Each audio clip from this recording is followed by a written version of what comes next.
Hello everyone, কেমন আছো সবাই? আশা করি খুব ভালো আছো। আমিও খুব খুব খুব ভালো আছি। তো আজকে আমি সানডের লাঞ্চ মেনু নিয়ে চলে আসলাম।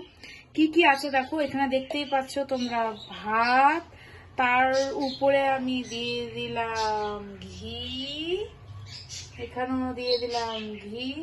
ঠিক আছে, যতটুকু প্রয়োজন ততটুকু। কেউ ঘি, তারপরে মাখন বেশি খাবে না, অল্প যতটুকু দরকার একটু সেন্টের জন্য। ঠিক পড়েই গেল চামচটা আমার। ওফ, আচ্ছা, এটা হলো আমার ঘি হয়ে গেল পাতে। এবার আমার এখানে আছে হচ্ছে পালং শাক। ঠিক আছে, পালং শাক করেছি, অল্প রসুন দিয়েছি, দেখবে টেস্টের জন্য বেশ ভালো লাগে খেতে। রসুন দিয়েছি, কালো জিরা ফোড়ন দিয়েছি, আর শুকনো লঙ্কা। ঠিক আছে, আর কিচ্ছু না, সিম্পল। আচ্ছা, এইখানে আমি বানিয়েছি, এখন তো শীতকাল, উইন্টার, তাই জন্য পেঁয়াজের পাতা দিয়ে না অমলেট করেছি, বেশ ভালো লাগে। পেঁয়াজ পাতার ভর্তা এসব দিয়ে বেশ ভালো লাগে খেতে। এখানে লঙ্কা আর পেঁয়াজের পাতা দিয়ে অমলেট, 3টা ডিমের অমলেট। এটা হয়ে গেল আমার অমলেট। এবার এখানে করেছি হচ্ছে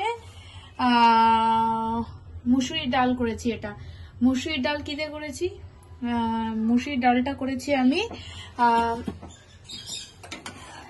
কি বলে, আরে রাঁধুনি আর হচ্ছে তোমার শুকনো লঙ্কা দিয়ে মুসুরির ডাল করেছি।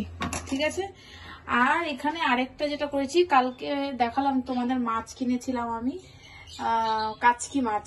ঠিক আছে, কাচকি মাছ বানিয়েছি। দেখো, কাচকি মাছ করেছি একদম মাখা মাখা করে, আলু দিয়ে পেঁয়াজ দিয়ে কাচকি মাছ। আরেকটা কথা বলে দিচ্ছি, যাদের অ্যালার্জির প্রবলেম আছে চিংড়ি মাছে, তারা এই কাচকি মাছটা খাবে না। কেন কি, অনেক সময় এটা কুচো মাছ, তো অনেক সময় ছোট মাছের মধ্যে সব রকম ভ্যারাইটিস মিশানো থাকে, যতই তুমি বেছে নাও। তো এটা অ্যাভয়েড করবে খাওয়া, যাদের আর কি অ্যালার্জি আছে চিংড়ি মাছে। তো এই হচ্ছে আমার আজকের মেনু: ডাল, মাছের চচ্চড়ি, ডিমের অমলেট, এখানে হচ্ছে ভাত, ঘি নিয়ে নিয়েছি, আর শাক। চলো, তোমরা কি কি দিয়ে লাঞ্চ করছো না করছো আমাকে কমেন্টে কিন্তু জানাবে সবাই। ঠিক আছে, বাই, টেক কেয়ার, দেখা হচ্ছে পরের একটি ব্লগে।